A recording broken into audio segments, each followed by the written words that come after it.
Queridos amigos, queridas amigas, estamos de vuelta en Monte Auseba, el refugio de los proscritos desde tiempos de Don Pelayo. Y hoy vamos a hablar de novela histórica, hoy vamos a hablar de libros, hoy vamos a traer un formato un poco diferente a lo que, bueno, pues estamos acostumbrados aquí en Monte Auseba, que estamos acostumbrados más a formato podcast o a programas sobre batallas, sobre hechos históricos, sobre personajes.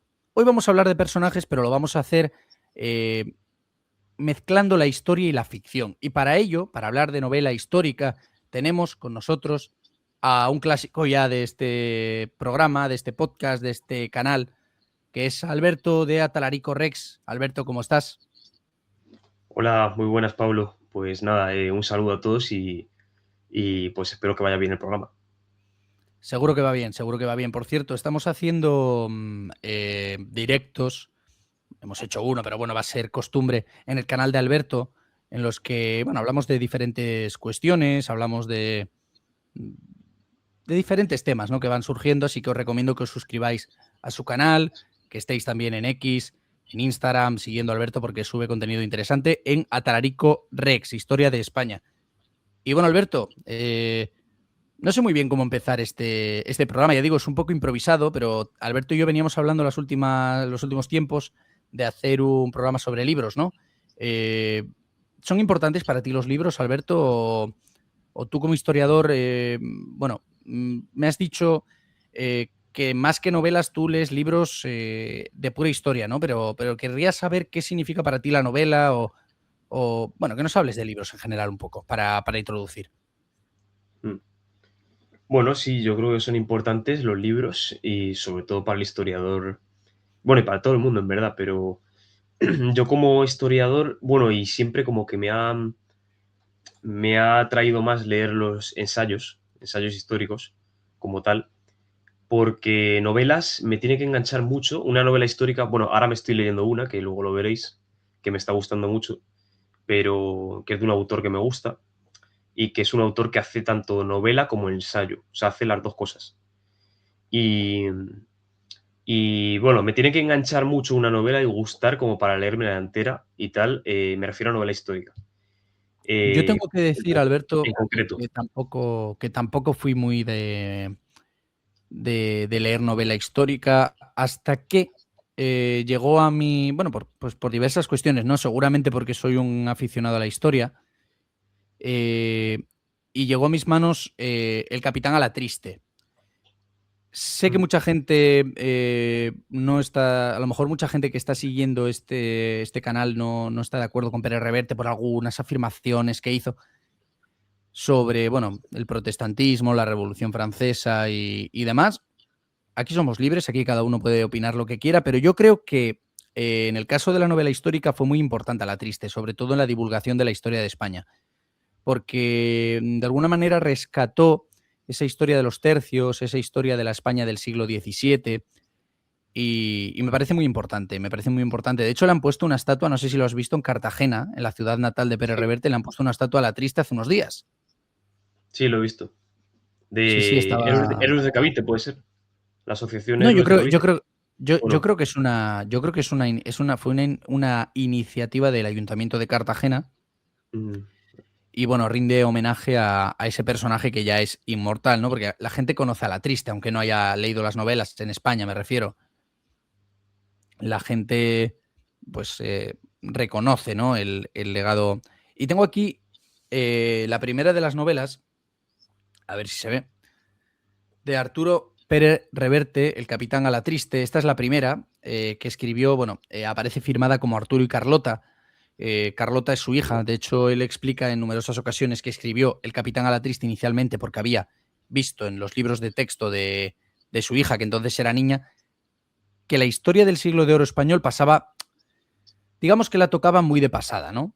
Y él, pues como escritor, que en aquel entonces estaba, bueno, ya llevaba algunas novelas, pero no tenía el éxito que tiene hoy en día. De hecho, A la Triste fue uno de los grandes éxitos de Pérez Reverte como escritor, como novelista.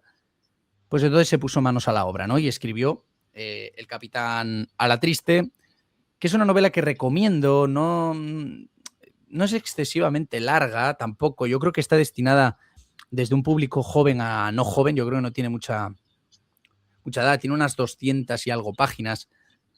Y la verdad que a mí me gustó y me enganchó, y después pues seguí leyendo, ¿no? Limpieza de sangre, Sol de Breda, etcétera. Me gustó mucho El Caballero del Jubón Amarillo, es la quinta entrega del Capitán Alatriste, la recomiendo mucho. Y bueno, recientemente, el año pasado, en 2025, publicó Misión en París, que mezcla un poco, está ambientada en esa Francia con la crisis de los hugonotes, de la Rochelle y tal. Y la verdad que me pareció un libro entretenido y recomendable. Ya digo, son 9 novelas, de momento 8 novelas del Capitán Alatriste, y bueno, esperemos que haga más, porque la verdad estaría muy, muy interesante. Son 8, creo, ¿no? Sí, creo que sí. Bueno, son 8 novelas y ya digo, muy recomendables. Tú me decías que habías leído Alatriste, pero que no lo habías como terminado, ¿no? Que te pilló ahí en un momento que recuerdas haberlo leído, pero que no recuerdas mucho de la novela, ¿no? Sí, porque, bueno, de hecho la tengo ahí en la habitación, justo, y me la leí como me la dejé como por la mitad y tal. Y porque en casa no las tengo todas, tengo algunas entregas así salteadas, y empecé por esa, pero es verdad que tampoco estaba muy acostumbrado a leer novela histórica. Y bueno, me pareció, algunas cosas sí que estaban bien, pero luego, no sé, a lo mejor por falta de hábito o lo que sea, no la terminé y la dejé a medias, pero bueno, y luego es verdad que también como han salido varias cosas de Pérez Reverte, con lo que tú has dicho y tal, y que yo Pérez Reverte me gustaba mucho en verdad. De hecho, empecé a leer más cosas de historia y del tema del Siglo de Oro y todo esto por Pérez Reverte. En realidad, por conferencias que hacía y todo esto, pero al final, no sé, luego me fui desligando un poco por varias cosas que ha dicho y tal, con las que no estoy muy de acuerdo, y no le quito mérito como novelista, pero bueno, es verdad que no, a día de hoy tampoco es un escritor que me guste, por así decirlo, porque también me intenté leer su novela Sidi, que va sobre el Cid, pero no me cautivó, ¿eh? Y no conseguí que me gustase, y la dejé también. La dejé incluso antes, la de Sidi. Yo tengo que decir que en el caso de Arturo Pérez Reverte, yo sobre todo he leído Alatriste, no he leído otras novelas. Esa que comentas de Sidi fue muy aclamada en su momento también, sobre el Cid Campeador, pero no la leí. Tampoco leí mucho más de Reverte. Me gustaría leer más. De hecho, creo que tienen otras novelas históricas, sobre todo relacionadas con la Guerra de la Independencia. Tiene una que creo que es la primera que escribió, que se llama El Húsar, que creo que va de un soldado napoleónico también, y es como un alegato contra la violencia. Ya digo, o contra la guerra, que él fue reportero de guerra. Ya digo, hablo de Sí, oídas porque no lo leí, entonces no lo sé. Y luego tiene otras como Un día de cólera, que relata los hechos del 2 de mayo. Tiene otra que se llama El Húsar, que relata la expedición a Dinamarca. ¿Sabes cuál, no? sí, sí. La de los Ostras, soldados que se sublevaron allí y tal, cuando la invasión napoleónica de España en 1808, Sí. 1809. Y Tiene, también tiene bastante. Tiene otra de Trafalgar, otra del asedio de Cádiz, sí, también de la Guerra de la Independencia. sí, Sí, dime, que dime. digo que tiene mucho de esa época, curiosamente. Si te paras a pensar, porque del Siglo de Oro, bueno, es a la triste lo más famoso suyo y todo esto, pero después del Siglo de Oro, de lo que más tiene, yo creo que es de la época napoleónica, ¿no? De 1808 y tal. Tiene mucho de ello. Curioso. Yo creo que va a estar Sí, yo creo que a lo mejor inspirado, no lo sé, en los episodios nacionales de los que luego voy a hablar, que son puede también ser, han sido puede ser. muy, muy importantes en. Tal vez, tal vez, tal Puede vez. ser porque además Pero que tenga una novela justo que se llame bueno, que sea de Trafalgar, y sí, el primer episodio nacional es Trafalgar. O sí, sea, y el 2 de seguramente mayo. A ver, sí, todos esos temas, esto me pasa a veces, ¿no? Que uno piensa, ¿de qué voy a escribir si ya está todo escrito? Sobre esto está escrito. Efectivamente, es que está todo escrito ya. El tema, yo creo, que hace único al escritor es que es el propio escritor, ¿no? La manera en la que lo cuenta, la manera en la que lo narra, la manera en la que crea los personajes, en la que crea el universo. pero los temas están ya todos, quiero decir, y hablo ya no de cuestiones históricas, pero temas como el amor, el sufrimiento, la muerte, la venganza, el odio, desde la antigüedad está escrito todo, ¿no? Ya se ha hablado de ello. Quiero decir, nadie inventa nada, ¿no? Es algo, la literatura y el contar historias, yo creo que es algo propio del ser humano y todo lo que escribamos ya será una copia, ¿no? De una copia, y está bien que así sea, ¿no? Entonces, bueno, Arturo Pérez Reverte me parece un buen escritor, ya digo, he leído a La Triste, me interesó mucho también porque investigando, que efectivamente luego cuando lo leí lo comprobé, salían muchos personajes de la historia de España mezclados con los personajes ficticios. Por ejemplo, un personaje muy importante en las novelas de A la Triste es Francisco de Quevedo. Francisco de Quevedo, un personaje que, por cierto, os agradezco mucho la acogida que tuvo el podcast de Quevedo, que ha sido brutal, no me lo esperaba para nada, de verdad, y ha sido tremenda la acogida. Y es un personaje importante en A la Triste. Siempre un personaje que anda metiendo a La Triste y a su paje Íñigo Balboa, que es su acompañante. Realmente es el protagonista. A La Triste son como las memorias de Íñigo Balboa, que está al servicio, o bueno, es compañero luego del capitán Diego La Triste. Y Quevedo es un personaje bastante importante. También sale Velázquez, que también hicimos un podcast sobre él.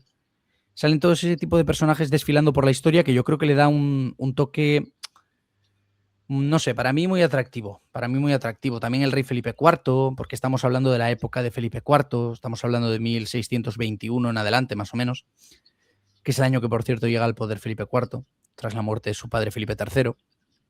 No sé, es una España muy interesante porque, si te das cuenta, generalmente se representa, y aquí enlazamos un poco con la historia, ¿no? Para algo estamos hablando de novela histórica.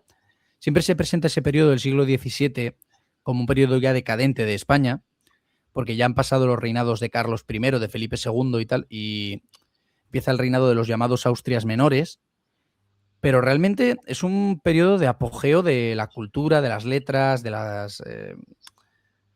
bueno, de todo por lo que recordamos el siglo de oro, ¿no? Es la época de Cervantes, de Lope, de Calderón, de Quevedo, de Góngora, de tantos, ¿no?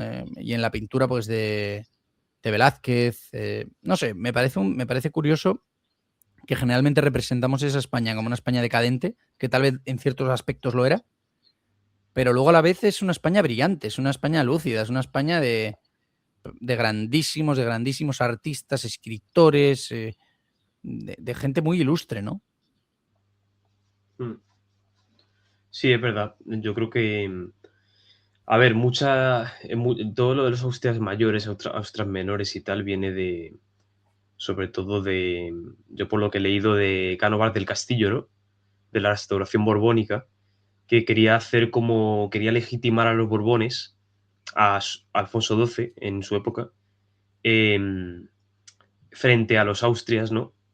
Y por eso hace una como distinción entre, pues, y hace una distinción,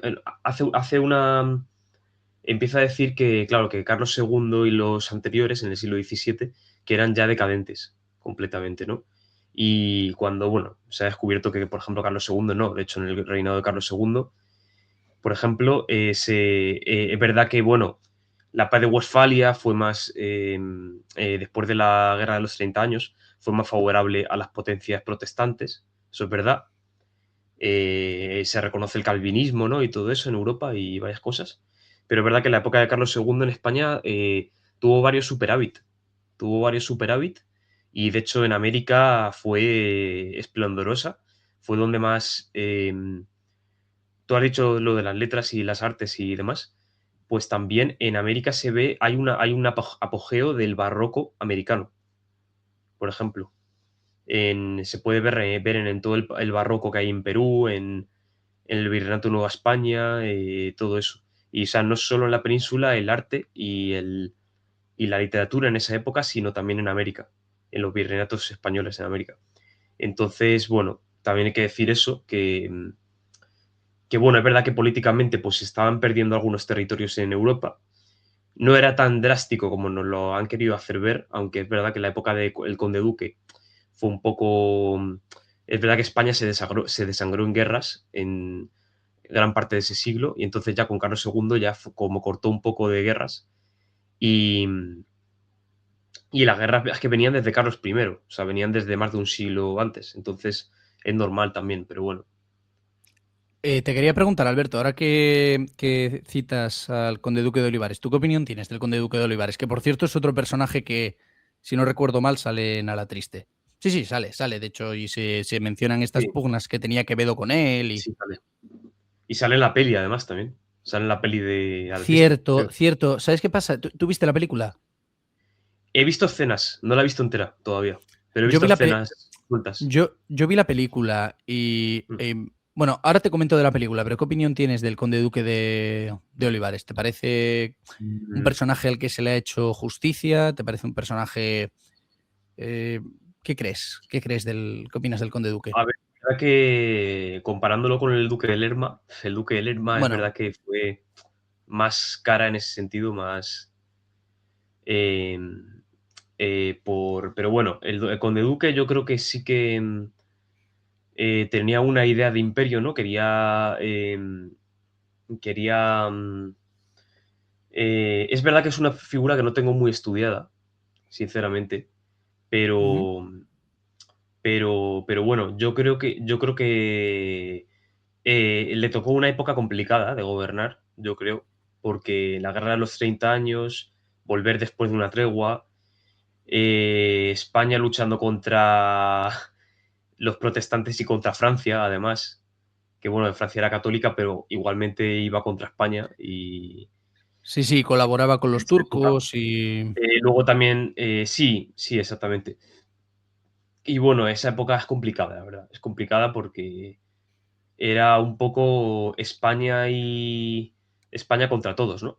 Básicamente, o la monarquía hispánica contra todos. Y luego también le tocó las rebeliones de Cataluña, de Portugal, todo esto. O sea, no es fácil. Esa época yo creo que a lo mejor lo gestionó de la mejor forma. Es verdad que algunas cosas un poco, no sé, le sobrepasaron, yo creo. Pero luego el siguiente, nunca se habla del siguiente valido que hubo después del conde duque, que creo que era Luis de Haro, si mal no recuerdo. El último, creo que de Felipe IV, el último valido. O sea, el valido conocido de Felipe IV es el conde duque, pero tuvo más, ¿no? Y, Sí, por sí, ejemplo, sí. sí, Luis de Haro no se le conoce tanto, pero yo por lo que, bueno, estudié en la carrera y lo que he leído y tal, fue más diplomático, por ejemplo, que el conde duque. Fue Sí, más el Duque de diplomático. Lerma también tuvo Sí, porque, más, ¿no? El Duque de Uceda, que si no voy mal era su hijo, claro, ¿no? En el puede reinado ser. estamos hablando de Felipe III. Estaban emparentados, que esos válidos creo que estaban Sí, sí, sí. emparentados.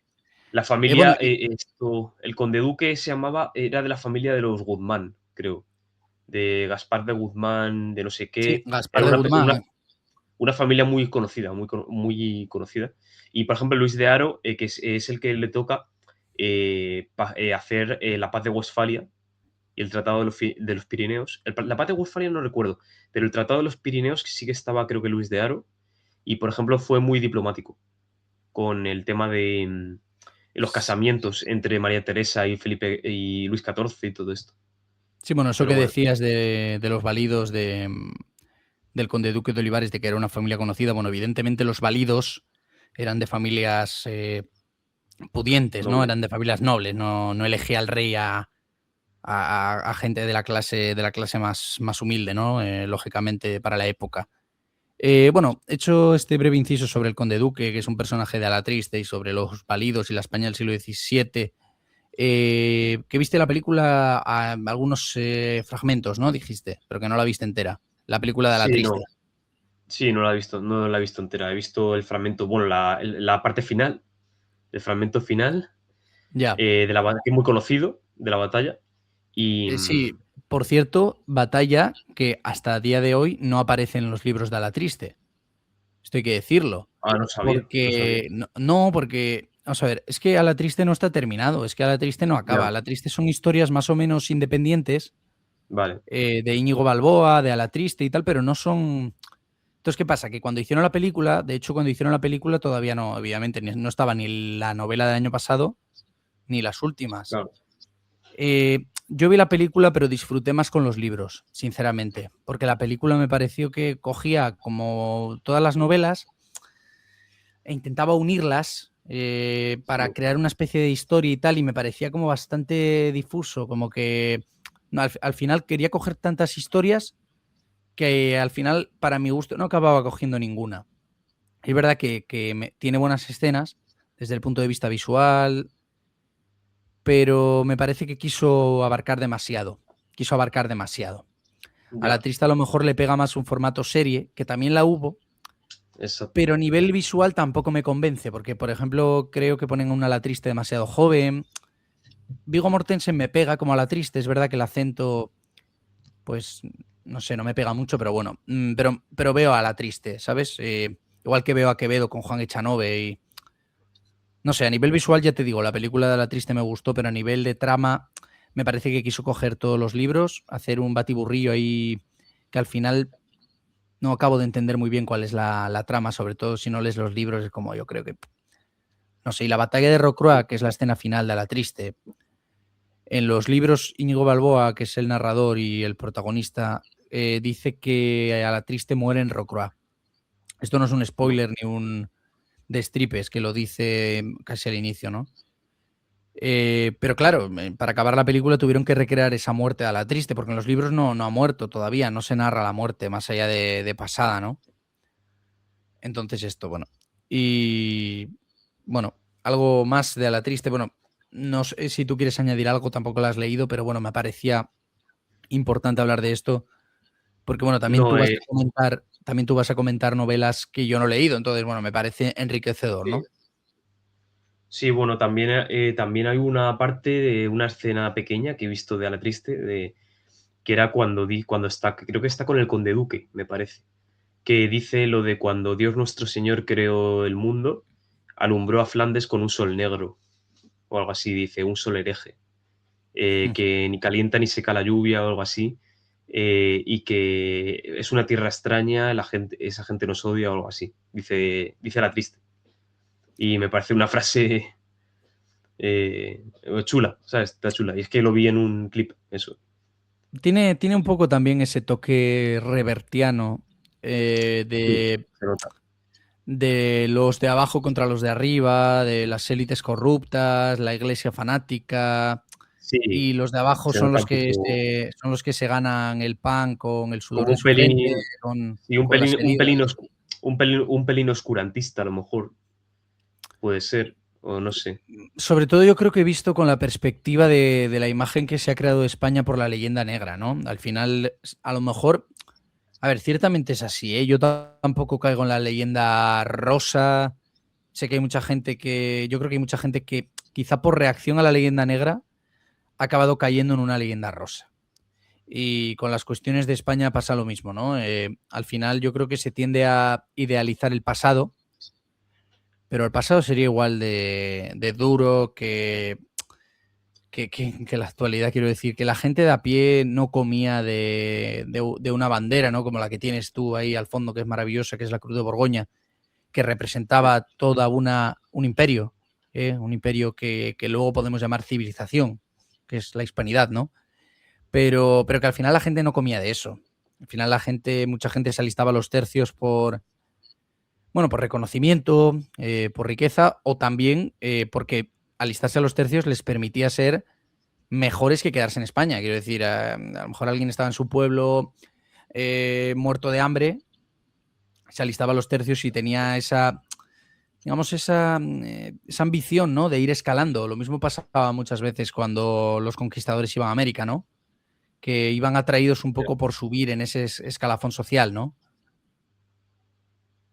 Pero bueno, es verdad que también los tercios hay que decir que se solían pagar mal. Las pagas Sí, solían sí, bueno, llegar mal y tarde. Eh, eso encima. entonces, bueno, mucha gente también iría más por honor o por prestigio o por ascenso social también. Los tercios era un sitio muy bueno como para el ascenso social o el ascenso militar, porque recordamos, si recuerdan los oyentes, el podcast que hicimos sobre los tercios, el primero, ahí hablamos de un personaje que se llamaba Julián Romero, que Julián Romero era de familia hidalga, pero normalita, hidalga tirando a humilde, pobre, y el hombre consiguió llegar desde tambor, desde niño, hasta maestre de campo, que maestre de campo era el mayor escalafón, el mayor rango de los tercios. Entonces, y consiguió ser caballero de la Orden de Santiago, que no es poco en esa época. Entonces, de hecho, para eso tenías que presentar tenías que tener como limpieza de sangre, bueno, muchas cosas. Creo que tus antepasados no fueran judíos, quiero recordar. Bueno, eso en la Cruz Y de la Orden de Santiago era un requisito, ¿no? Limpieza de sangre, que de hecho la segunda novela de Alatriste se llama así, Limpieza de sangre, y toca sí, un poco el tema este de la Inquisición. Y evidentemente, sí, pues en aquella época la limpieza de sangre, no tener antepasados moros, judíos, etcétera, pues era bueno, sí, ser una cristiano señal viejo. de prestigio, ser cristiano viejo, exactamente, ¿no? Sí, pero eso lo que digo Era, que. No, eso lo que digo que Julián Romero es un ejemplo y así hubo un montón de soldados de los tercios que empezaron como más humildes y fueron escalando hasta llegar a ser de los más top, de los más importantes y tal. Así que eso. bueno, El Capitán Alatriste, señoras, señores, El Capitán Alatriste, una saga de 8 novelas hasta el momento, en el año que estamos hablando, año 2026. Veremos si Pérez Reverte nos deleita con alguna más. Para mi gusto, desde mi perspectiva, muy recomendables porque a mí me han acercado mucho a la historia de España. Es verdad que, como siempre digo, no, las novelas no son libros de historia. Las novelas hay ficción, en las novelas hay exageración, porque la trama lo requiere y la psicología de los personajes lo requiere y tiene que ser así, ¿no? Y esperemos que siga siendo así. Alberto tiene una novela, cambiando un poco, saltando del siglo de oro a siglos bastante más atrás. Tiene una novela de la que nos quiere hablar, que yo no he leído, pero que enlaza directamente con el nombre Monteuseba, ¿no? Que es, Alberto, ¿qué novela es? Es la de Pelayo, la novela del héroe que salvó Hispania, de José Sotochica. Ahora lo voy a enseñar. Es,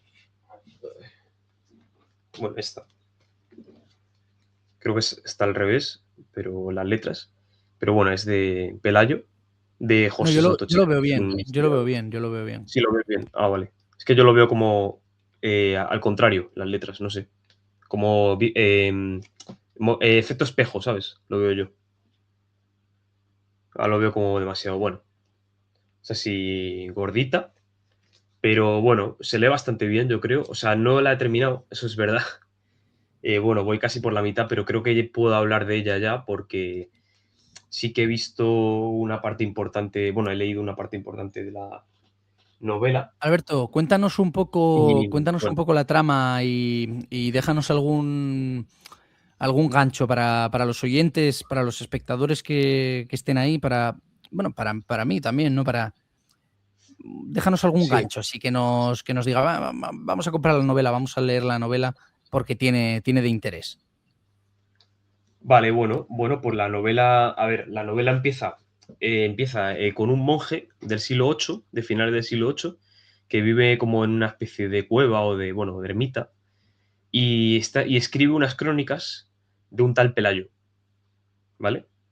Entonces, pues a partir de ahí se nos cuenta la historia de Pelayo, bueno, la historia de, más que de Pelayo, porque no te cuentan Pelayo, toda la historia de Pelayo, sino el hito, ¿no? La gesta que hizo Pelayo, ¿no? En la batalla de Covadonga, ¿no? Cuando, pues, Pelayo es proclamado rey de los Astures, rey de Asturias, y realiza, pues, una serie y empieza a rebelarse contra el imperio omeya, ¿no? Contra los omeyas, los árabes, que habían invadido la península ibérica, ¿no? Hacía ya 7 años.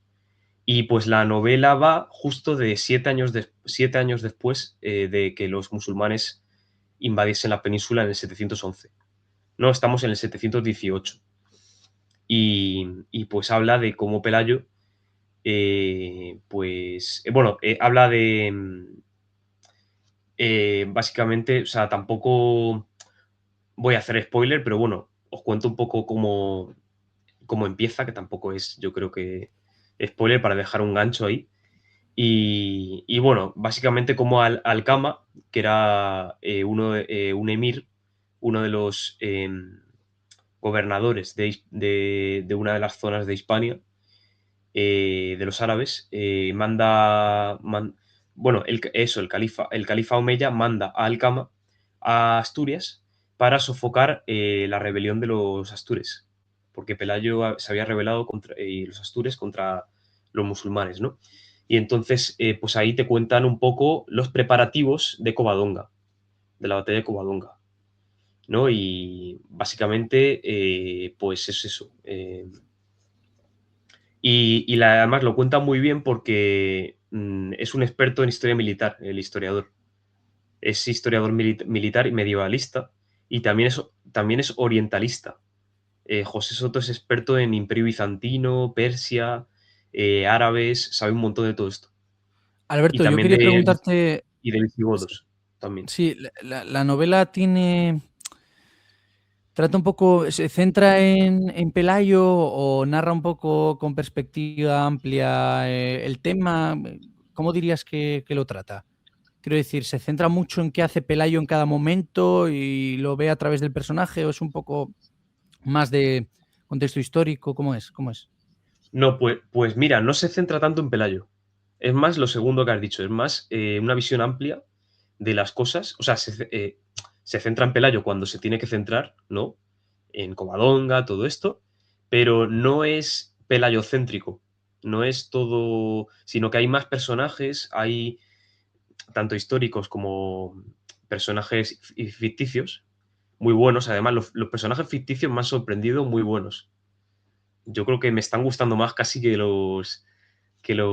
bueno, los históricos también están bien, pero muy buenos los personajes ficticios que se inventa José Soto.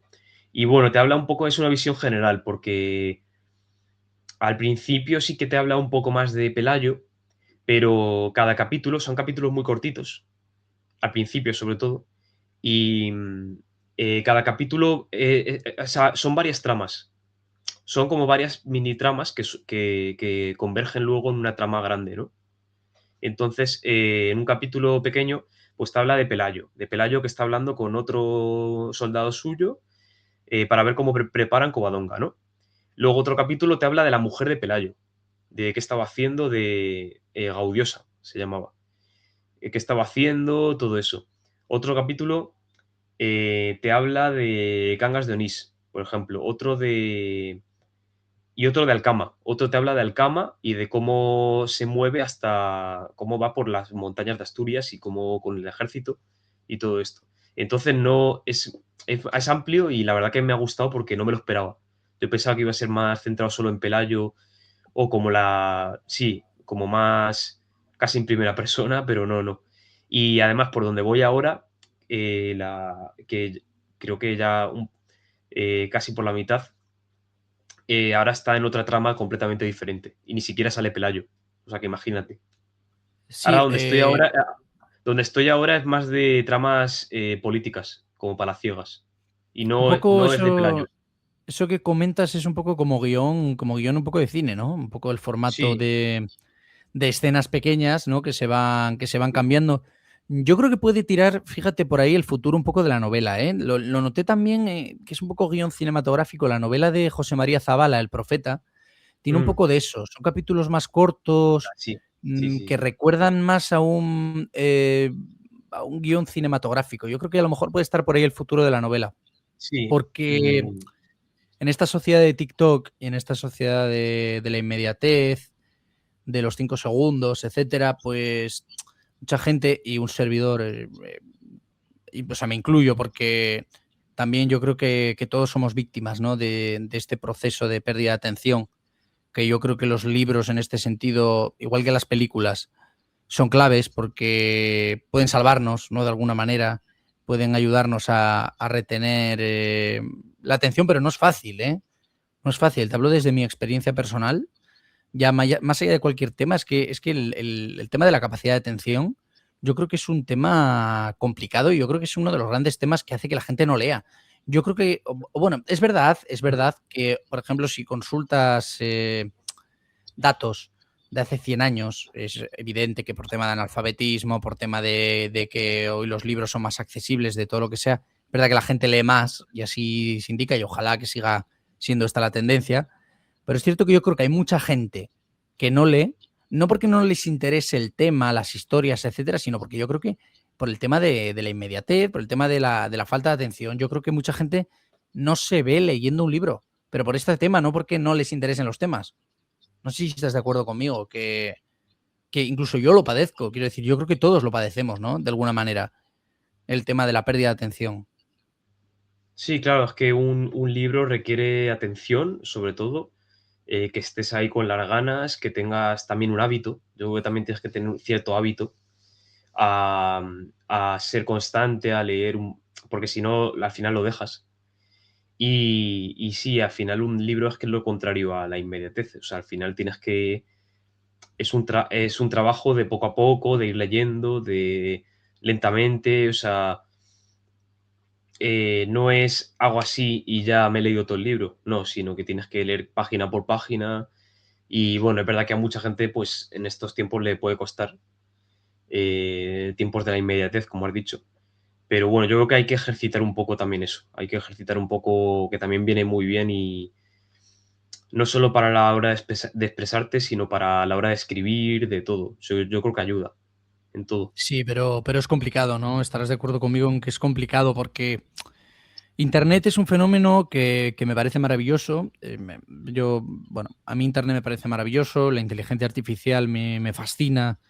No soy un experto, quiero decir, no soy ni siquiera alguien que conozca mucho tema, pero el fenómeno me parece muy interesante y yo creo que evidentemente no vamos a limitar en este aspecto su avance. Es verdad que creo que debe estar regulado en cierta medida porque, bueno, igual que puede ser muy beneficiosa, puede ser muy peligrosa, pero como cualquier avance, innovación o hecho que ocurra, ¿no?, en la historia. Pero con los libros, además es que me parece que es una fuente maravillosa para estimular la imaginación. Porque al final cuando tú estás viendo una película, que ojo, yo soy también defensor de las películas y lo estaba poniendo como ejemplo para este Mm. tema de la retención, de la atención y tal, pero me parece que el libro te estimula la imaginación y te hace mucho más imaginativo. Porque al Sí, final tal cual. tú tienes que imaginarte lo que está ocurriendo. Sí, Te lo hace más personal también, ¿no? Porque no te lo da hecho. Quiero decir, tú al final acabas creando tu propia historia con lo que estás leyendo, ¿no? Lo cual sí. hace que cada persona lo perciba de manera diferente y sea especial para esa persona. Y me pasa un poco lo mismo con los podcasts. Alguna vez hablábamos tú y yo que te decía, este formato de la cámara está bien, pero a mí lo que me gusta realmente o me gusta más es la radio, es el podcast. Es cuando no aparecemos tú y yo y la gente nos está escuchando, porque creo que también estimula un poco eso, la imaginación, no sé, al final cuanto más información le des al cerebro, el cerebro menos piensa. Yo creo que en estos tiempos hace falta gente imaginativa. Pero bueno, esto es una Sí. reflexión mía personal bueno, que se puede estar de acuerdo o no, pero yo te lo digo como amante de las historias, eh, porque bueno, desde niño me han fascinado muchas historias, muchas que son novelas, muchas que son libros, películas, bueno, libros pasados a la gran pantalla. Mm. Y yo creo que a los niños hoy en día y a la gente en general, ¿no? Niños y no niños, hay que fomentarles la lectura, que fomentar. Cierto es que no obligar. Yo tampoco obligaría. Yo creo que hay gente que se pasa mucho con, te vas a obligar. Yo creo que es contraproducente. Yo creo que la gente tiene que leer y asomarse a la literatura o a los libros leyendo cosas que les gusten, porque si no, vamos mal. Creo que, por ejemplo, muchas veces se dice hay que obligar a leer El Quijote, por ejemplo, ¿no? Que El Quijote, por cierto, es una novela que yo estuve leyendo el verano pasado, me parece muy entretenida, que me parece muy accesible. El lenguaje no se me hizo excesivamente. Se dice que El Quijote es complicado. Me parece que es una novela que al final no fue escrita para las clases altas, sino que fue escrita para la gente llana, y eso se nota. Sí, Evidentemente es sí, es verdad. castellano de hace 4 siglos, y Mm. obviamente hay cosas que te pierdes o palabras que no se usan, pero que bueno, que también ayuda, ¿no?, en el enriquecimiento del lenguaje, ¿no?, y en la conservación del castellano. Pero yo creo que no hay que obligar. Yo creo que puede ser contraproducente. No sé si estás de acuerdo conmigo, pero al final, si tú obligas a la gente a leer, ¿por qué obligas a la gente a leer?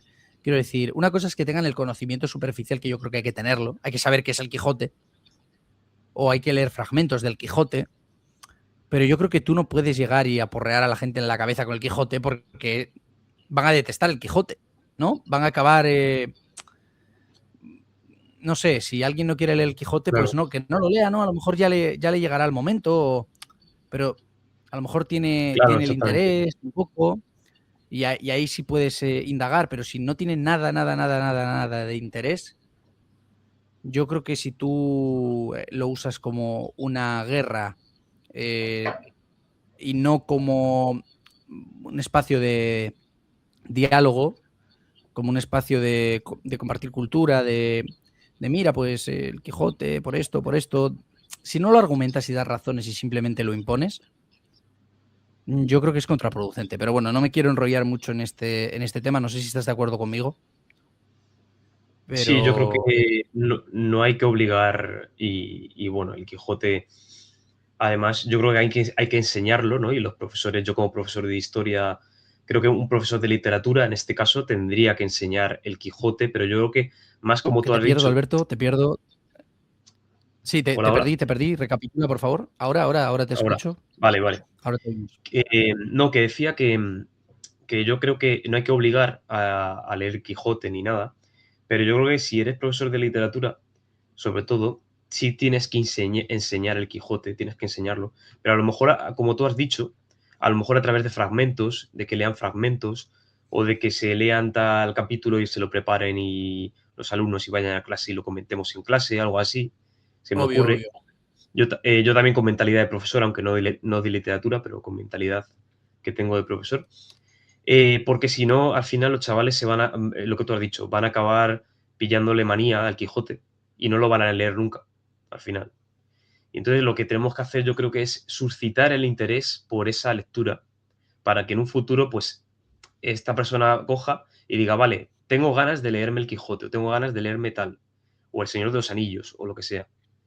Obvio, o Y ya está. sea, al final con el Quijote sucede lo mismo que con otras novelas. Yo creo que lo que hay que hacerles ver es que es parte de nuestra historia, que es parte de nuestro lenguaje y que merece la pena leerlo. Que merece la pena leerlo. Y bueno, hablo del Quijote, pero puedo hablar de muchas novelas del siglo de oro, ¿eh?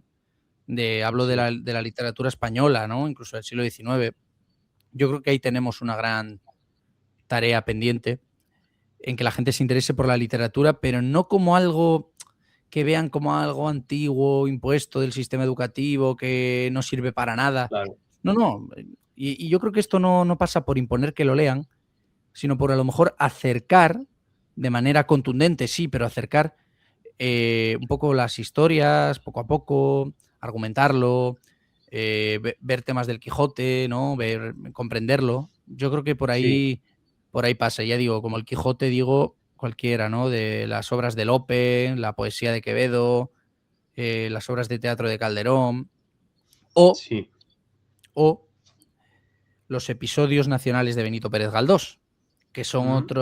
otra saga de novelas de la que quería hablar, que me parece muy importante y que a mí me acercaron muchísimo a la Guerra de la Independencia y al siglo XIX español. Pues yo me leí las dos primeras series, más una novela de la tercera, que es la primera, porque son cinco bloques de un tema de la historia de España decimonónica y que, bueno, pues se dividen en 10 novelas cada una, salvo la quinta porque no la pudo terminar Galdós porque murió antes. Mm. Los episodios nacionales de Benito Pérez Galdós, ¿vale? Yo tengo esta edición, perdón, no sé si me escucha bien. Vale, vale. Sí, sí, Aquí sí, te escucho. le doy al micro para que vea la gente que esto es totalmente improvisado. Aquí no hay edición, aquí no hay nada. Esto es la primera serie de los episodios nacionales de Benito Pérez Galdós. Y me Mm. permites, Alberto, leer los títulos, porque son las novelas que me Sí, sí, leí y sí. porque le pueden acercar a la gente, le puede picar el gusanillo, ¿no? Sí, sí, sí. Adelante. Trafalgar, Trafalgar, la corte de Carlos IV, el 19 de marzo y el 2 de mayo. Bailén, Napoleón en Chamartín, Zaragoza, Gerona, Cádiz, Juan Martín el Empecinado y la batalla de los Arapiles. Esto en la primera serie, que es la de la Guerra de la Independencia.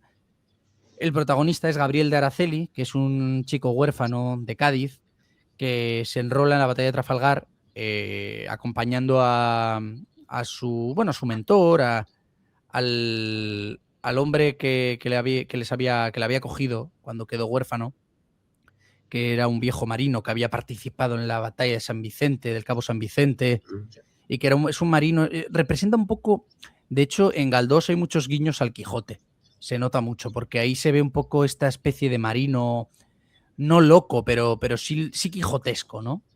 Que ya es anciano, que es mayor y que quiere salir, ¿no?, a combatir a los pérfidos ingleses en la batalla de Trafalgar. Se llamaba Alonso Gutiérrez de Cisniega y le acompaña un amigo que se llama Marcial, al que apodan el Medio Hombre. Y aquí me voy a permitir decir una cosa que no sé si mucha gente lo conoce, es que lo del Medio Hombre, que se le llama Blas de Lezo, en realidad a Blas de Lezo no se le llamaba así. O sea, esto viene de la novela Trafalgar. Porque a este hombre también, igual que a Blas de Lezo, a este personaje, Marcial, que son ficticios, le faltaba un ojo, un brazo y una pierna.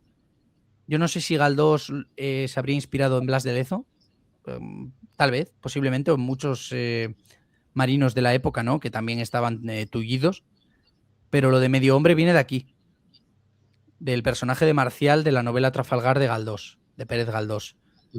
Y bueno, salen estos tres personajes, Gabriel, el chaval de 14 años, junto a su mentor o su amo, Alonso, y el amigo de su amo Marcial, y salen para la batalla de Trafalgar.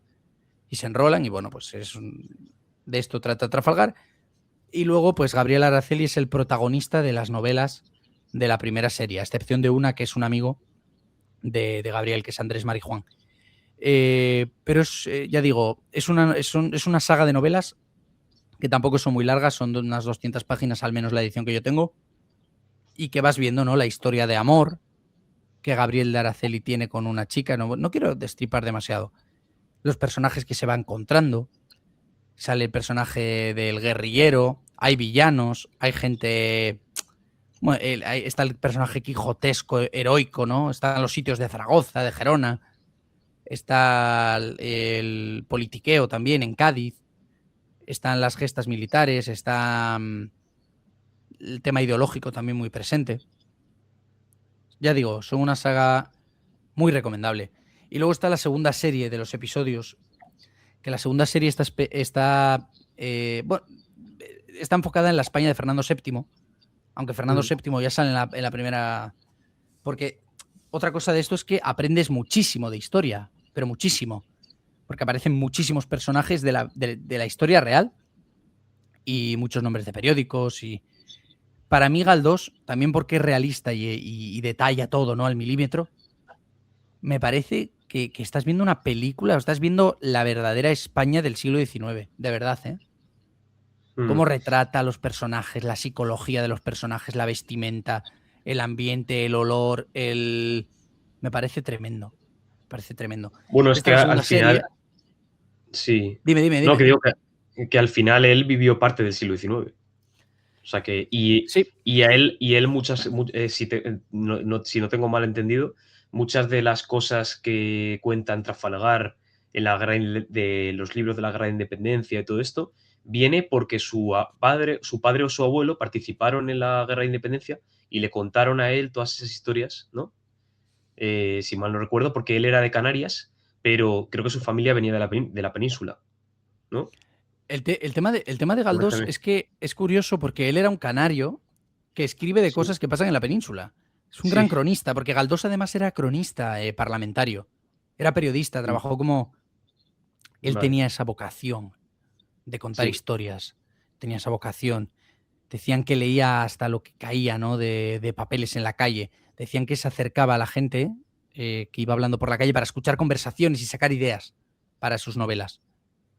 Y sí, efectivamente, tal vez, pues seguro que combatió.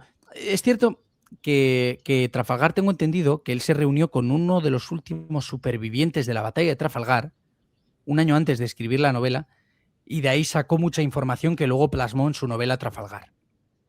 Se reunió en Santander, que era donde él solía veranear, o donde estaba este hombre. La verdad que no recuerdo porque yo los leí hace ya años y la verdad que ya te digo, me quedé fascinado, ¿no? Porque quería saberlo todo.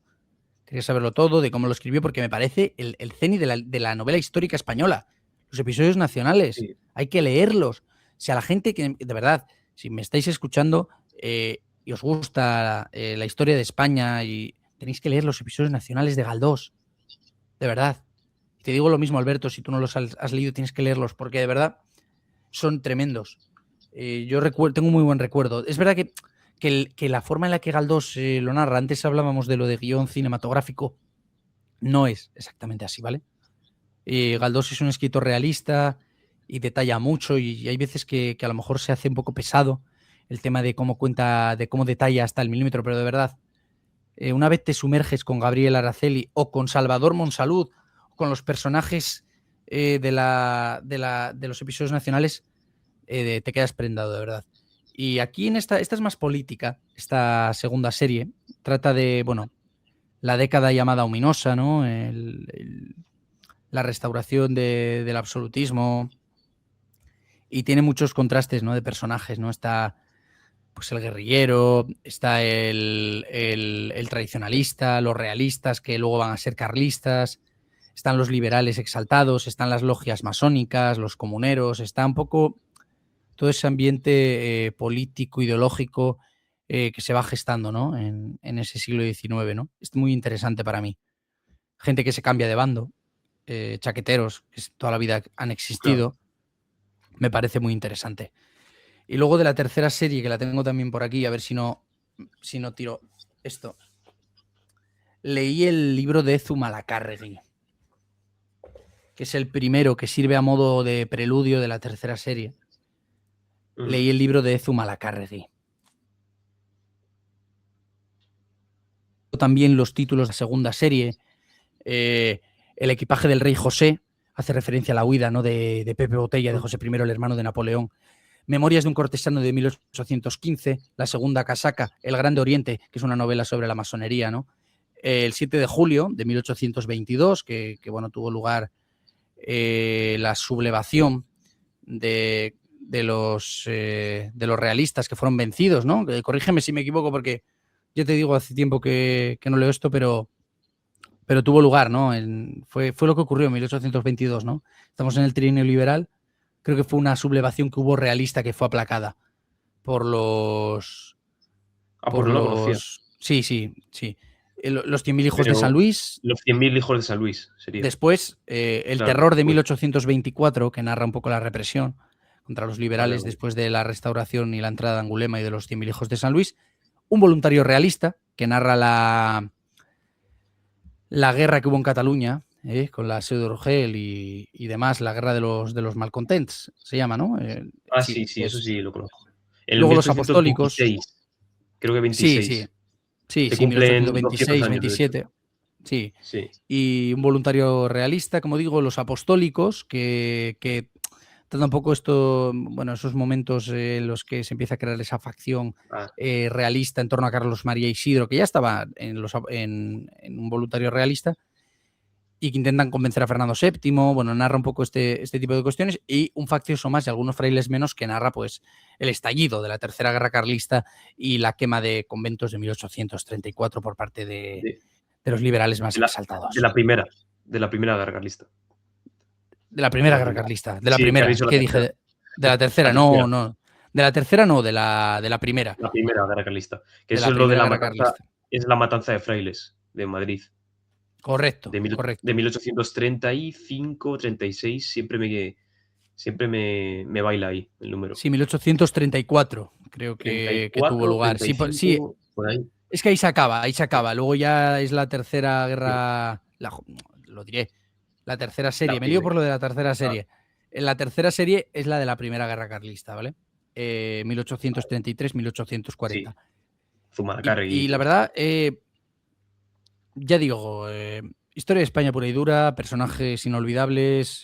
No quiero destripar nada, pero hay que leer a Galdós. si lees a Galdós, creo que decía Max Aup que bien podría perder, que él estaba en Nueva York. Es que me lío un poco con las frases, ¿no? Porque he leído ya. Max Aup estaba en Nueva York y decía que a veces cuando quería acercarse a España leía los episodios nacionales de Galdós, ¿no? Creo que había incluso alguno que en una guerra, no recuerdo si era la de los Balcanes, no recuerdo ya, bajo las bombas leía Galdós o leía Gerona y tal. Entonces él revivía, ¿no?, ese sitio de Gerona bajo las bombas de una guerra moderna. Son cosas fascinantes. Y bueno, de Galdós tampoco he leído nada más, pero dijo alguien que si toda la historia de España se perdiese del siglo XIX, bastaría con que se salvasen los episodios nacionales de Galdós, que ahí tendríamos la verdadera España, ¿no? La España decimonónica en estado puro. Sí, es que siento este es monólogo, que pero es que soy un fan. Soy un aficionado sí, de no, Galdós. no, no, y ya de por sí has leído bastante. Hasta leí hasta Zumalacárregui y es como 30 21 novelas, novelas. prácticamente. O 21. 21 novelas, vale. 21, Y sí, 21. es que además recorre casi todo el siglo XIX. ¿Qué es lo último que hace? ¿Ya termina la Primera Guerra Carlista y habla de algo más o ya termina ahí? No, no, luego está la cuarta serie, que es de la España de Isabel II, y Vale. luego está la quinta serie, que es de... ¿cómo se ¿La llama? Primera República o Bueno, qué? sí, la Primera Los República, Amadeo de cantones. Saboya, Cánovas. La última novela es Cánovas, se llama Cánovas. Ah, vale, vale. Ah, Pero pues porque yo. murió. Quedaban todavía novelas. De hecho, tenemos el nombre de las novelas que le iba a poner. Es que es Una todo el siglo era. XIX. Sí. Sí, Una era La pérdida todo. de las últimas colonias, otro era La regencia de María Cristina. Y Claro, lo último. No la sabía. última novela que iba a escribir, que era la que tenía pensada de la segunda, de la quinta serie, se Mm, llamaba Alfonso XIII. Pero bueno, murió antes de escribirla y la última que tenemos es Cánovas. claro. Así que bueno. No, yo es que en mi casa tengo los episodios nacionales, pero solo las dos primeras partes. Hasta los 20 primeros, las 20 primeras novelas. Hasta desde la de Trafalgar hasta la de algunos facciosos más y unos frailes menos. Esa es Ujú. la 20, Ya. creo. Y creo que es Sí. la última que tengo yo. Y claro, yo pensaba que ahí se cortaba. Y claro, cuando tú me hablaste de Galdós y me dijiste que había más todavía, que había de la guerra carlista y todo esto, dije, ostras, pues sí que. Y bueno, y hasta Cánovas del Castillo, o sea, me parece increíble todo lo que escribió ese hombre. Y nada, yo empecé a Sí. leer. Yo, Además, Alberto, es que Galdós escribía novela, o sea, Trafalgar, aparece la firma de cuando lo escribió Trafalgar en un mes, sí, que escribía joder, a mes escribió una novela, como churros. que, que, Es que era un que, cronista, lo que has que dicho, era cada un mes, cronista. que al mes, que escribió los episodios, escribió 10 novelas en un año. Ya. Es verdad que no son Sí, muy perdona, largas. que te interrumpí. No, es verdad que no son muy largas. Son casi del mismo tamaño todas, así pam, pam, Sí, son finitas. 200 páginas, pero bueno, Sí, pero pero sí. Y bueno, me acuerdo, yo no, la edición que tengo yo no es como la tuya. La que tengo yo es cada novela por partes. O sea, cada ujú. novela en una única novela. O sea, en un único tomo, me refiero. Y entonces, y está muy chulo porque es que lo tengo arriba, pero ya, bueno, si lo buscáis es una edición que es como de los colores de la bandera de España, rojo y amarillo. Si a lo mejor pues, no sé si podrás compartir pantalla o algo y buscarla, pero es Eh, como, no lo sé, bueno, de todas formas bueno, les invito a que lo busquen y te voy a decir más. Esa edición que dices de los colores de la bandera rojigualda, que es de principios del siglo claro, XX, después, mm, durante la Segunda República, se hizo otra edición igual con los colores de la tricolor, con el es morado. verdad, es verdad. Lo Están subiste también, a Twitter, creo. están Sí, también disponibles con los ostras, yo colores solo, de la tricolor republicana. claro, flipa. Pero sí, está muy Sí. bonita. Está muy bonita porque además la de Trafalgar, o sea, cada novela te viene con un dibujo en el lomo, en la parte del lomo, donde pone las letras, pues en la de Trafalgar aparece, sale Trafalgar y aparece un timón, como un timón de un barco, y unas cuerdas así, y luego todo rojo, amarillo y rojo. O sea, la verdad que está chulísima la edición. Si pueden Sí, sí. verla, buscarla por internet, está muy chula. Yo, También yo, hay. Sí, yo tengo dime, que dime. decir, yo me la empecé, la de Trafalgar, pero me pilló bastante joven y no la seguí porque, no sé, no la seguí. Pero sí que lo que leí no me desagradó, me gustó. Es verdad que tenía como algunas palabras técnicas, como del mar, que yo no conocía. Pero creo que si la empiezo a leer ahora, yo creo que me gustaría. Yo creo que le tengo que dar otra oportunidad porque creo que me puede gustar. Lo que pasa es que Te lo recomiendo la mucho. leí la empecé a leer bastante joven y lo dejé a medias, pero yo creo que sí que me puede enganchar a lo mejor. Puede ser. Sí, bueno, con los libros también, Alberto, pasa que hay que cogerlos en su momento. Yo creo que los libros también tienen su momento. Mm. Hay veces que si lees un libro pues, antes de tiempo, no funciona. Y si lo lees después de tiempo, tampoco. Es decir, tiene que cuadrar. Que lo leas en el Sí. momento exacto, porque luego ya a lo mejor se hace más complicado. O a lo mejor no. Mm. Y sí, la edición muy mítica también es la de los tomos de Aguilar, de los episodios nacionales. Muy mítica también. Así que nada, queridos amigos, los episodios nacionales de Benito Pérez Galdós, totalmente recomendables. Ya digo, yo he leído las 2 primeras series más uno de la tercera y son francamente recomendables. Pérez Galdós es un gran cronista de la España decimonónica, esos episodios nacionales. Y Alberto, creo que tenías por ahí también, cambiando un poco pasando de la novela al cómic, tenías por ahí algunos ejemplares que querías mostrarnos también, ¿no? Sí, bueno, de un libro, bueno, 2 cómics que son de Blas de Lezo, de la batalla de Cartagena de Indias. Ahora los enseño, están aquí. Que son, bueno, está dividido en 2 partes y es este, a ver si se puede ver bien, si no, así un poco. Lezo se llama, ¿no? El cómic, y ahí aparece, es finito, o sea, se lee rápido. Y bueno, es de, creo, bueno, es de Ángel Miranda, Ramón Vega, Guillermo Mogorrón y Miguel Ángel Abad. Creo que estos 2 últimos son los dibujantes, creo.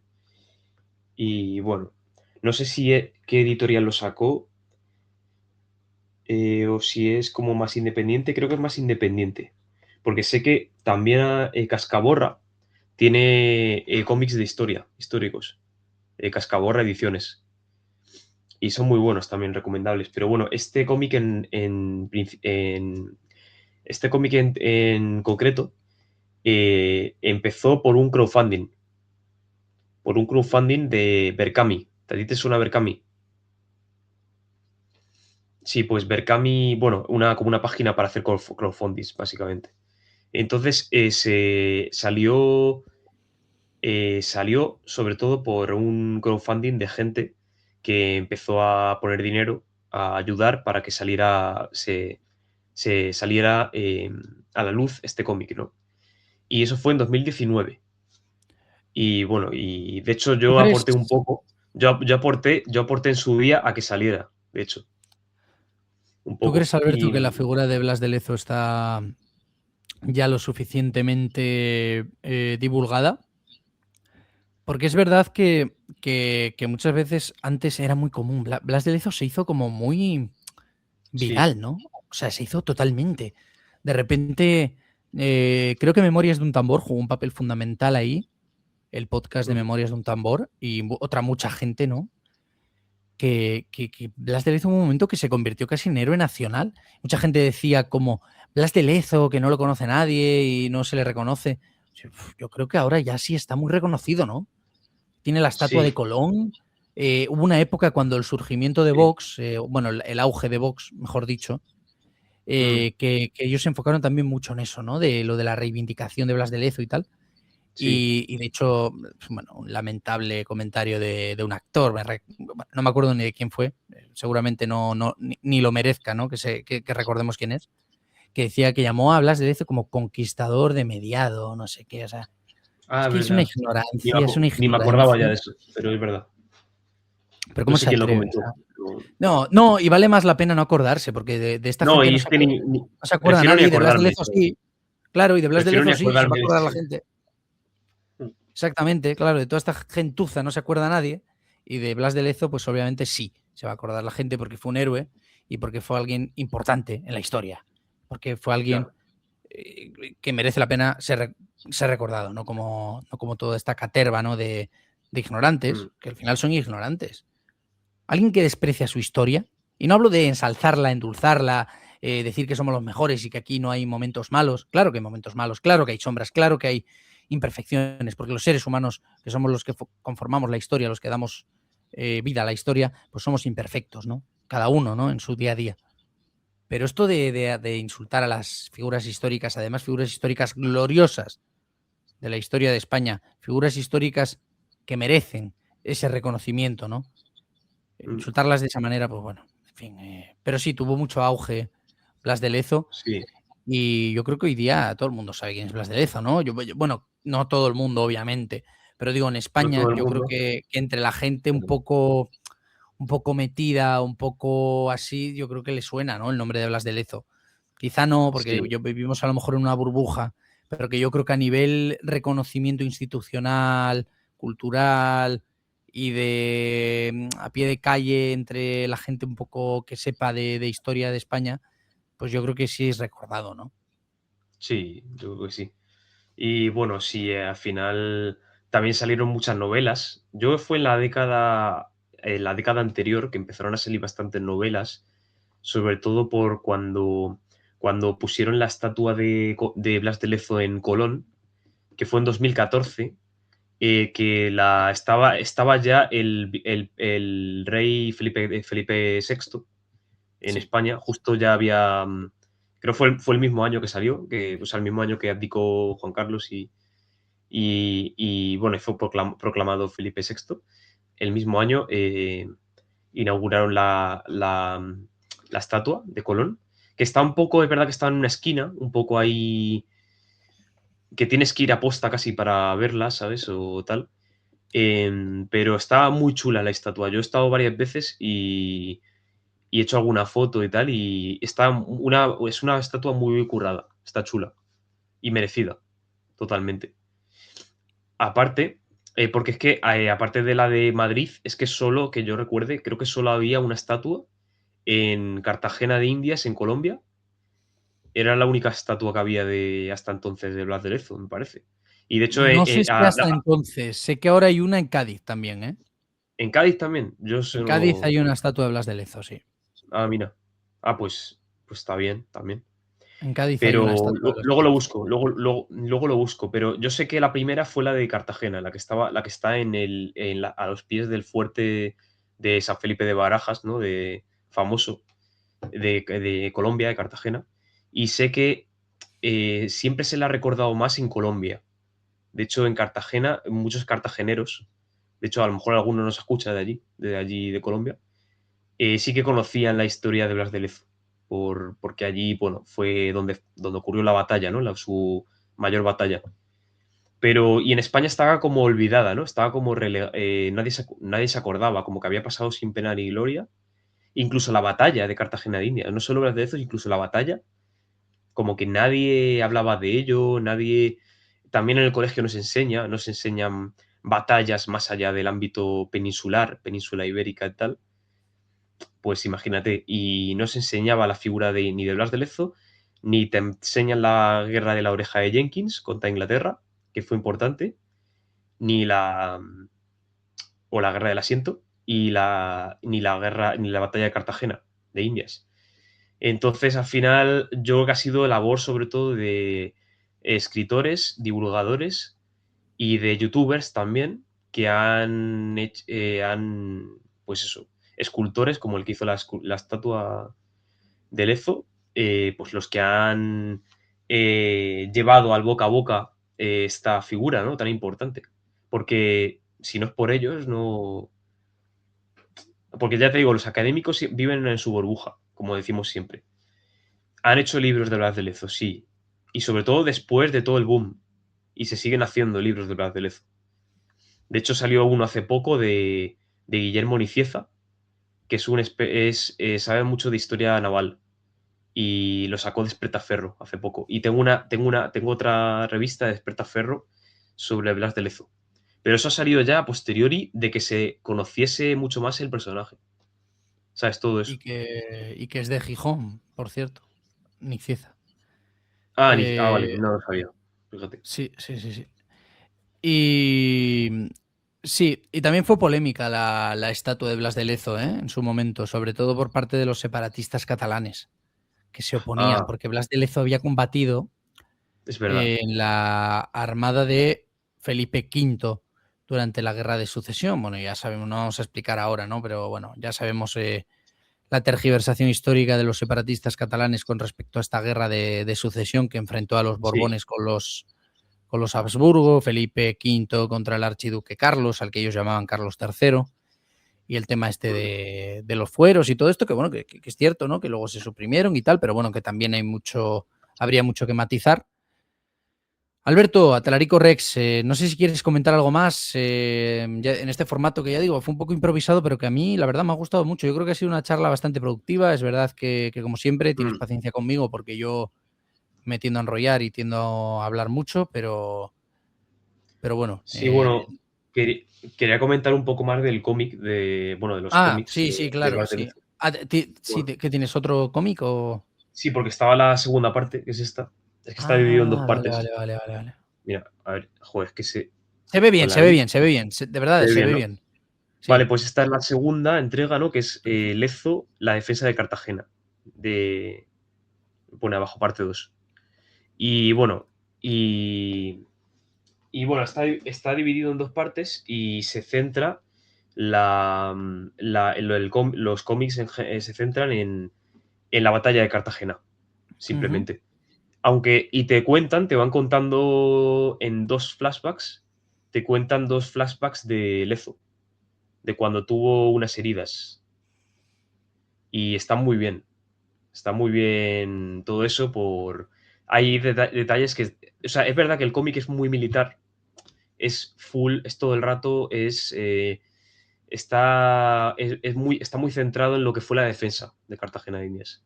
O sea, en cómo fue la defensa, en la pelea que tuvo Lezo con Sebastián de Eslava, el virrey, ¿no? De Cartagena. Em, Cosillas así. Detalles como se inventa algún personaje ficticio. que eh, salió en el Ministerio del Tiempo, Se te ha también como cortado, un creo. personaje. Se te ha Yo cortado, te había creo. perdido, yo te había perdido a ti, pero bueno.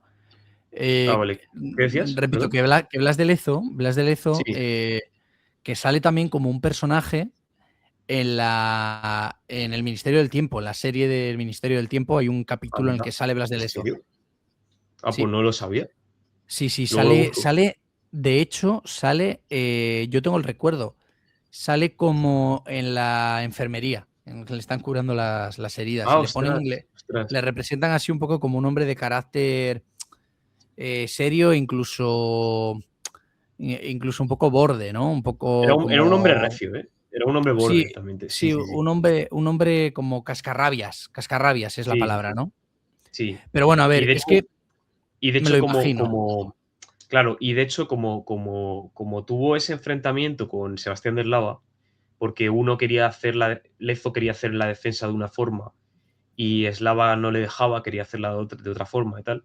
Hubo ahí un encontronazo. Y luego, además, por eso hablar de Lezo no se le tuvo el reconocimiento que hubiese merecido siglos después, porque la victoria quedó un poco opacada. O sea, al final, la cara de la victoria, la cara de la victoria fue Sebastián de Eslava, en verdad. Y Lezo Ya, quedó como ya, ya, relegado, ya. porque por él mismo, ¿sabes? Porque al final, como que Lezo se medio insubordina para hacer su propia defensa y tal, y como que Sebastián de Eslava le baja y le dice, oye, pues eh, el que voy a tener el mérito soy yo, no tú, A ver, que de también te la digo, defensa. Bueno, sin cosas así. brazo, pierna y ojo, tampoco le podemos exigir que sea muy alegre, al hombre.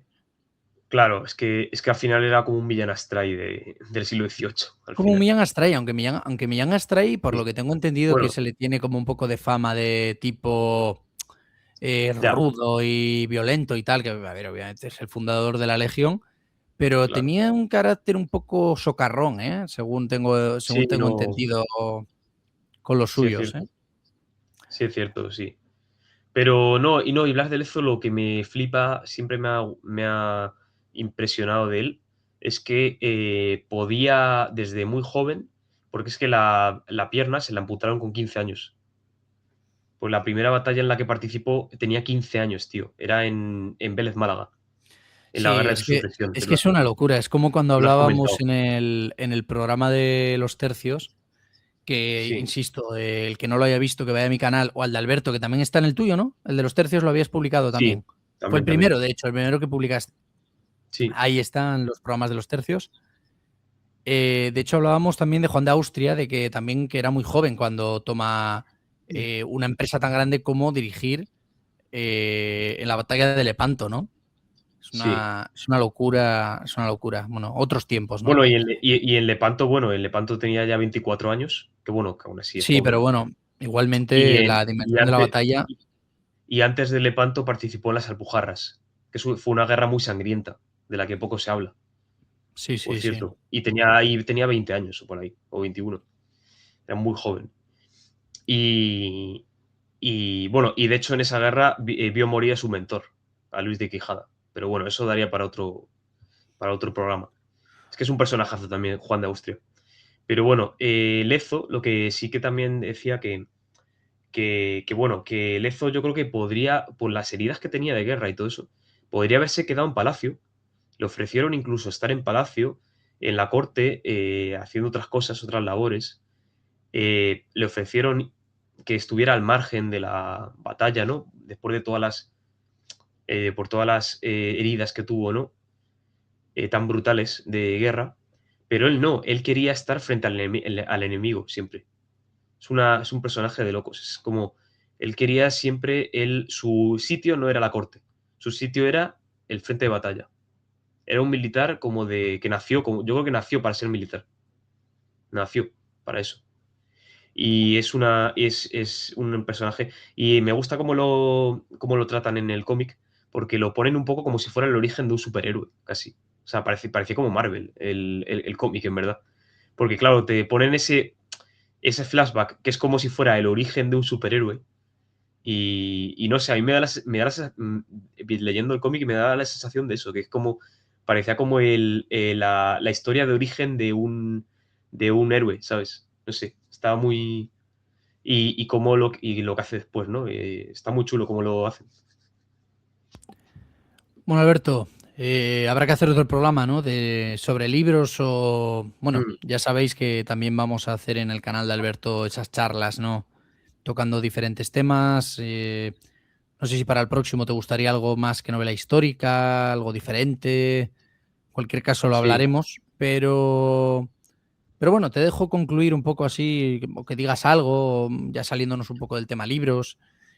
No sé, algo que quieras comentar, futuros programas de tu canal, que te hagas un poco promoción, que bueno, yo creo que la gente que ya sigue Montauseba ya conoce a Talarico Rex, pero bueno, si hay alguien que se incorpora nuevo, totalmente legítimo, ¿no? Porque al final la gente, pues, uno a veces se cree que nos ven mucho, pero a lo mejor hay alguien que se incorpora ahora y está escuchando este programa y no nos conoce, ¿no? Bueno, pues yo soy Montauseba, tengo mi canal, tengo mis redes, puedes seguirme a través de aquí. En mi descripción está todo. Eh, en mi canal puedes encontrar los enlaces. Y Alberto es Atalarico Rex en X, en Instagram, en YouTube, Historia con Atalarico Rex. Y también, pues eso, publicamos los dos, tanto en redes sociales como en YouTube, como en podcast, contenido relacionado sobre todo con la historia de España. Así que, Alberto, si quieres decir algo, si quieres saludar a alguien, si quieres, no sé, vale. hablar de algo de tu Eh, canal. bueno, yo sí, me gustaría hacer próximamente algún directo como el que hicimos, ¿no? Así más charla distendida. También me gustaría hacer un programa como este, pero como de ensayo histórico. Que bueno, no sé Podría si a lo ser. mejor tú has leído tanto ensayo, pero se puede a lo Tengo, mejor tengo, hacer. tengo, tengo por aquí alguna cosa interesante que podemos tocar, que podemos Vale. hablar. Porque al menos yo tengo una serie de, sobre todo, tengo 2 libros que me molaría mucho hablar de ellos, que son de 2 temas así que controlo y me molaría hablar de eso. Y, Nos dejas alguna pista sobre esos libros? mm, bueno, Dinos diría uno, venga, dinos uno de una los pista. que, sí, Bueno diría Toledo, capital del reino godo, vale, bueno, o bueno, con eso con nos eso, quedamos, con eso sobre nos ese tema. quedamos. Es el tema, ¿no? El tema.